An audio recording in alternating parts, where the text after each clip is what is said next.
Let me introduce the next speaker in front of you all, P. Arvind Thangam.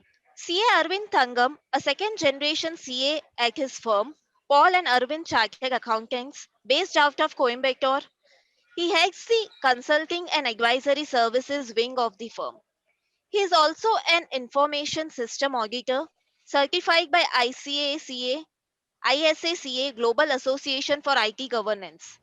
He brings in dynamism to the firm through his innovative ideas to serve clients towards growth and business development.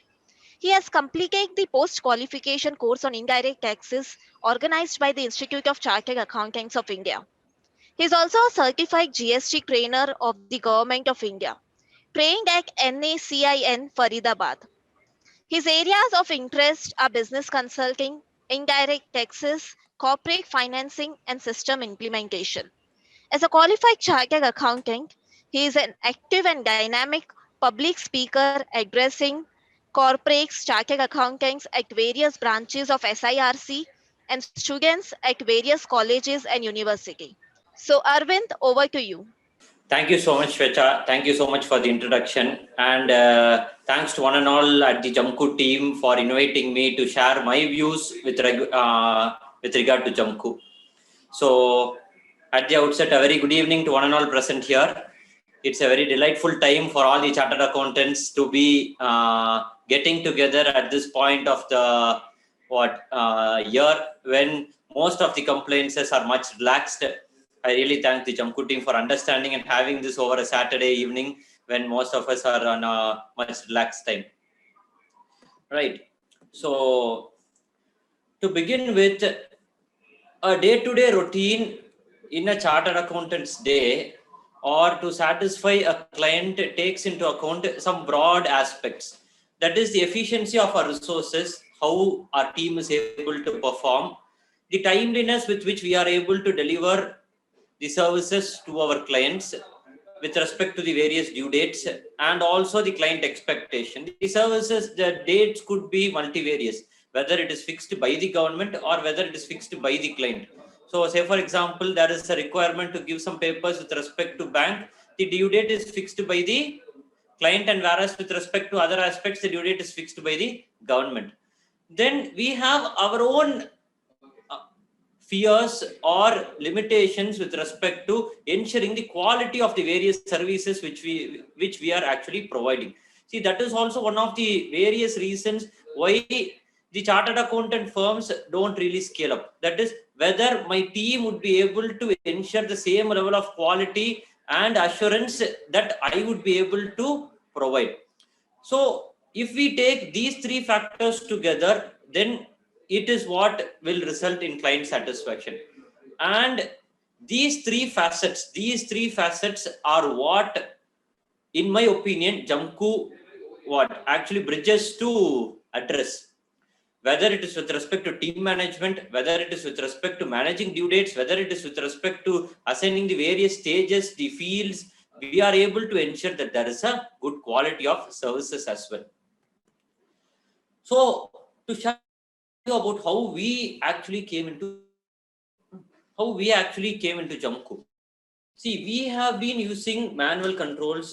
See, as was introduced, I am a second generation chartered accountant into our firm of chartered accountants. So right from the very early days, our firm already had some amount of controls, but the level of controls were different. We had manual controls wherein we had a visitor's note. Any person who came into was manually noted. Any inward call was manually noted so that no task, that is no work, got missed out. Then at the back of the visitor's note, we used to write the various compliances and ensure that whether all the compliances have been met, whether it is completed or not. Then with respect to inward and outward documents, we had a practice of giving manual receipts wherein actually with a carbon copy, we will write whether the document was received, whether it is returnable, not returnable. All those documents were maintained manually.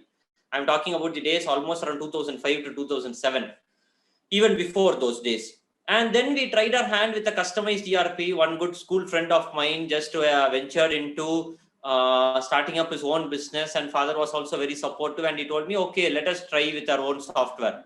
and we had our difficulties. The software was running, but then the friend went on to a job, and then he could not support us in the long run. And then when we really had to stop using that software because of the small bugs it had, and then that also got stopped over a period of time. Then as was being used by majority of the people, we started using Excel and Google Sheets. That is, we will have a separate Excel sheet for pending works. We used to have a separate Excel sheet for work done, a yearly compliance sheet, which are the income tax returns pending, which are the VAT returns pending, central excise returns pending. All these were maintained in separate Excel files, and we had to collate all these details together to understand what was really happening, what really happened during the entire month. Then we got introduced to Jamku. So to be sharing it with you all, like say, it was my wife who introduced me to Jamku, who was checking out, who understood the practical difficulties that we were facing with the Excel and Google Sheets, and said, okay, why don't we implement another software? And then we checked out and we got in touch with Jamku. So Jamku was a web-based software wherein our team, even outside office and team at office, could access. That was one of the most positive factors, number one. Number two, I also got in touch with other software, and when the other vendor told me, why do you need an update with respect to a practice management software? Sir, this is not a company set, or this is not an income tax act. This what I give you, you keep on using it. Then I felt, no, there has to be a continuous improvement in whatever we do. And Jamku said, okay, we have been improving from Jamku 2 to Jamku 3. Right. So those were some positive things which we felt, okay, we should really go on with Jamku. The team has been very supportive. We implemented Jamku just during this lockdown phase. It was one of the best times for us to implement Jamku. It was one of the best times. We went on to work from home model. We went on to work from home model even before the government announced the lockdown. So having adopted the work from home model, we were skeptical about the productivity of our team members, about assigning the various tasks to them, about being aware about what is the total real productivity that has happened. So we were really skeptical. We really thought, okay, see, when we decided to go and work from home from the 18th of March on a full-time basis, we said, okay, from the 18th of March till the 31st of March, we assumed that COVID-19 would be only for a short phase, say around 15 days, and then we would be back to normal. That was the thinking when it was 18th of March. So we sent a mail to all clients that we would be working from home, and then all to a surprise, the government said it would be a full lockdown. And from the 24th, then we really contemplated, we should really, this should be a really good time. Clients are not coming up much, so we should take our practice to the next level. And that was when we got in Jamku. From the 28th of March, we started interacting with Team Jamku, and they have been very supportive. So we implemented Jamku in stages. We imported the masters in the first stage. Then in the first month, success in the implementation of Jamku lies in the team support. We have a team of almost around 32 people. So the support of this entire team is the most crucial factor towards implementation of Jamku.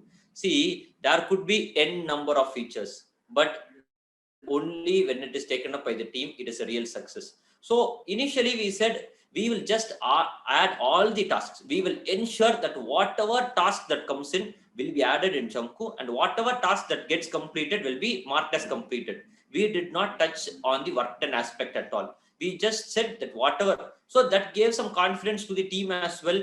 And being under work from home model, they understood, okay, so this should be a very good forum for us to interact, for us to understand what job is being assigned to us. So they started creating the tasks and making sure that the task is being recorded as completed. Entire 1 month, we did only task creation, task completion, only those kind of works. Then we moved on to the next stage where we said, okay, you should be accountable for what you do into that work. We did not say that the team only has to be accountable. We also explained to them that the actual efforts put team has to be demonstrated to the client, because as a practicing professional, I am very sure all of us understand that we put in an extra amount of effort than what the client actually recognizes.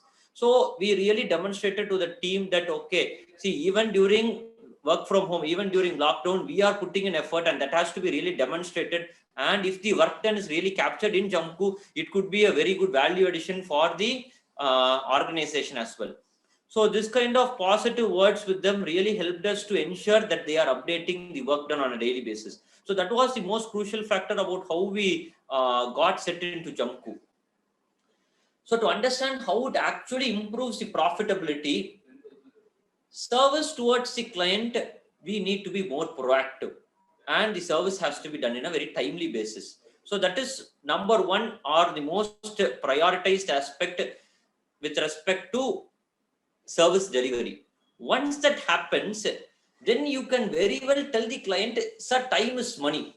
See, once you have provided the service in a proactive manner on a timely basis, you are able to explain to the client, see, this is the amount of time that I took. I have ensured that I have filed your returns on time. Your tax audit return was very much expected by all the professionals that it would get extended, but I have been able to complete it within the due date, because so much of my team members has devoted so much of time towards completing this your task. So this time is money, and the effort can be substantiated to the client. That is possible because of Jamku. And every task, every smallest task has to be charged. What one basic discipline that we built is, there could be small certification tasks that come. Say for example, a 15 CA, 15 CB filing, some small tasks which are just like that, occasionally coming to the team. These kind of works in our organization directly come to the team, and the team gets it completed. But we do found out that after a point in time, for this client, we have issued almost around 5 to 10, 15 CB certifications, even generating UDIN, but we got completely missed to be billed. So we made sure that any UDIN to be generated, it has to have a task.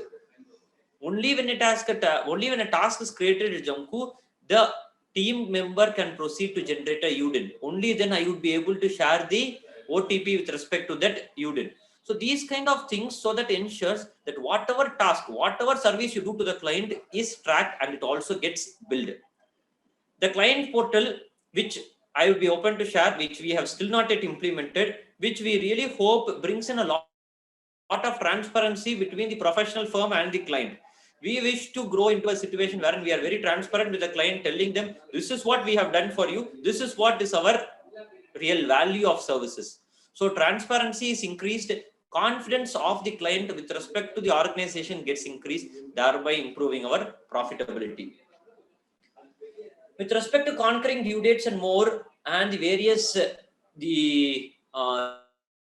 Jamku, these are the 4 main reports that I really look into. These are the 4 main reports that myself, and I also request my team to look into on a very daily basis. Right? The dashboard, the daily dashboard, the complaints dashboard, and the stage dashboard. I'm sure that all of you are well aware about the features that are available. But what we actually use with respect to the dashboard, every time I look at the dashboard, what are the stuck tasks? The most predominantly, yes, I have a very good number of going tasks. What are the stuck tasks? I ensure that the stuck task is either resolved with the client, is either resolved with my team, or either if there is no response, ignore task. So whatever is the stuck task is being ensured and monitored on a very daily basis. Reminders. The most delighted feature, most delighted service to a client is reminding him even before he gets back to us to say, sir, I asked you, say 10 days back for this, but you have not sent me those details. You have not given me the projections. You have not given me your audit report is not ready. I was expecting it last week. But we would have already asked him for a set of details, and the client would have forgotten. Very simple. We ask the client for details. In our part, generally, see, this is something which was practically happening. I call the client, I ask for some details. He tells me, I will give you in 1 week. For me, as long as it is pushed to the client side, it was getting completed. Then after 10 days time, client will come back to me, sir, why is it not yet ready? Then I would recollect to say, sir, I asked you for some details.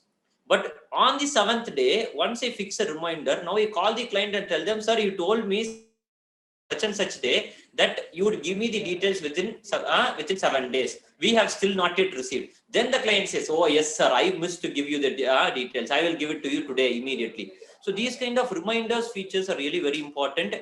And at the bottom of the dashboard, you can see the services.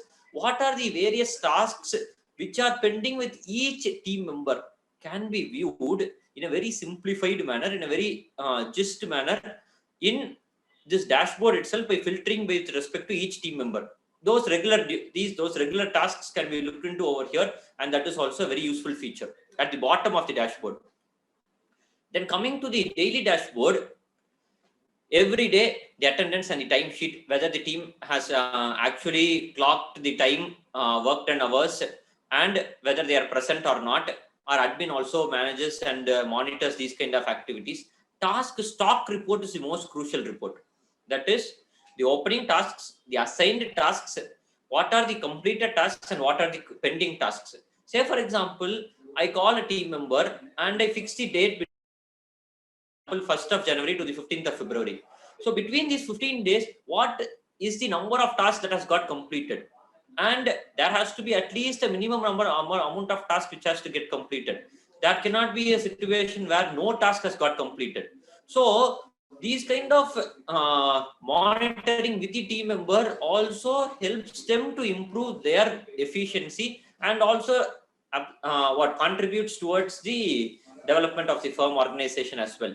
Task aging as well, right? See, I have some tasks which are created in the month of September 2020 and which are still open till date. That it should ideally be ignored, or it should ideally be contacted with the client. So these kind of reports, task aging and all, are really beautiful. I really wish that every auditor office or every professional really uses these task aging reports to see, okay, what are the missed tasks that have been completely missed. Then coming to the compliance dashboard, yes, for all the services that we have created, for all the services that we have created, whether everything is completed on the due date, we ensure, okay, so how many tasks have got completed, how many tasks have not got completed on the due date. Say for example, yesterday was the due date for GSTR 3B, 22nd is the due date. Then we check it out, okay, how many tasks got completed, how many tasks could not be completed. Then we analyze so that before closing the day, we ensure that everything is completed, or whatever is, it is not missed out. Stage dashboard, yes, how many details are received, how many details are not received. It really helps us at the bottom level. The complaints dashboard is on the due date. That is, at the completion of the due date, we check out, okay, complaints dashboard, okay, how fairly did we do better than last month? Did we complete, okay, last month we completed out of 100, say for example, we completed 80 cases within the due date. This month we should at least improve to 82. If we went down to 75, what really happened? Stage dashboard, which is something which we monitor on a day-to-day basis to say, okay, when it comes near the due date, last 3 days, last 4 days before the due date, we really call up the client to say, sir, you have so many clients have not given us the dates. So many cases payment is pending. So those kind of things are being monitored through the stage dashboard, and it is extremely useful. So coming to the last thing which I would like to share with you on the monthly review, as a very regular policy, now we have introduced a monthly review, that is on the first or the second day of every month. We take down the work done analytics, of every team member. The team member is individually requested to take down the group work done analytics from Jamku, fill it out into a Google Sheet. Yes, even though we use Jamku, we use Google Sheet as well, for the reason that once they take copy paste, once they analyze the data with respect from the work analytics, we feel that they become aware about the tasks which they have missed during the previous month, which they become aware about the tasks which they have to really prioritize and complete it within this month. So as a policy of self-awareness, we request our team members to fill up the Google Sheet with respect to the monthly review, so that it can be reviewed. It is reviewed by our entire senior team, along with my senior partner, my father, myself. We sit together for a Google Meet or with the team members individually, one-to-one, and we review what was the work done, what was the contribution from them during that respective month. Then we talk to them individually. That also really helps us. Task costing report. We have now recently started analyzing the task costing report, but we have been updating the task costing report with respect to the billed, unbilled, partially billed features are being now updated. We have already started updating. And then what is the amount billed? So then now we have started analyzing what is the cost attributed to that particular service versus the actual billed amount. So that at least even if it was billed at a lesser amount, now at least we will be able to discuss with the client, raise it up and take it up so that we are able to get a better value for the services, at least going forward. But to openly share with you, we use actually Tally for billing now, but we take the bill number, bill date and the bill amount manually and we feed it to Jamku. So these are some of the ways that we use Jamku. I have not brought in any of the screenshots because all of you, I hope, are well aware using Jamku. So I once again thank the Jamku team, Adarsh, Priya, Shwecha for having invited me and asking me to share my views with respect to Jamku. So my one quote, everything can and should be improved. Look for opportunities. I wish each one of us have a very delightful practicing experience. Thank you, Jamku. Thank you once again. Thank you so much, Arvind. It was a very informative, very informative session which you had. Especially, I like the fact where you mentioned the cycle of implementation. How in lockdown you implemented a practice management solution, and throughout the whole lockdown, how it helped you.